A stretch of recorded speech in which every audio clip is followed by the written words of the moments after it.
Consumer Price Index report was released today, and it is exactly in line with expectations. Inflation in the U.S. is now at 6.5% higher in December compared to a year ago. So what does that mean for future interest rate hikes in the U.S.? ABC News business reporter Alexis Christopherus joins me now to break these numbers down. Alexis, this is lower than we've seen in previous reports, but still uncomfortably high. So where does that leave us?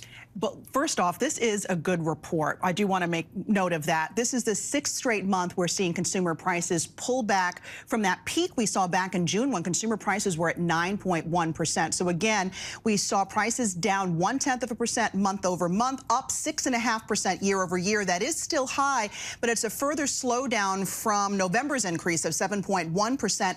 But it's sort of like watching paint dry, right? I mean, it's so painfully slow that we're seeing these consumer prices pull back. I think Americans would be hard-pressed to actually feel any relief, except when it comes to energy, and that's a big reason why we're seeing a pullback in these prices. Gas prices down 9.4% month over month. New and used cars down 2.5%, but we still have high prices for a number of other things, Diane, including food, shelter, which means rent, furnishings, hotels, you name it. And it may be a good report, but not the 2.2% that the Fed is targeting.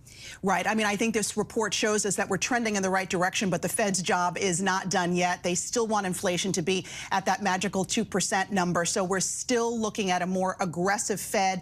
We're still looking at more interest rate hikes to come as they try to wrap their arms around high inflation. This is the last inflation reading before the next Federal Reserve interest rate decision announcement. So what are you expecting to hear on that front?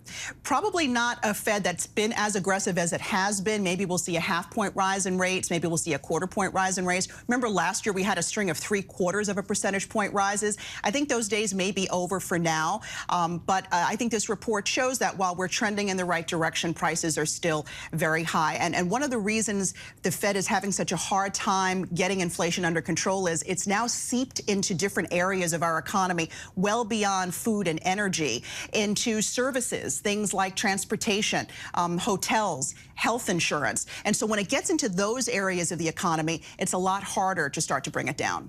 All right, Alexis Christopherus, thank you. Thanks. Hi, everyone. George Stephanopoulos here. Thanks for checking out the ABC News YouTube channel. If you'd like to get more videos, show highlights, and watch live event coverage, click on the right over here to subscribe to our channel. And don't forget to download the ABC News app for breaking news alerts. Thanks for watching.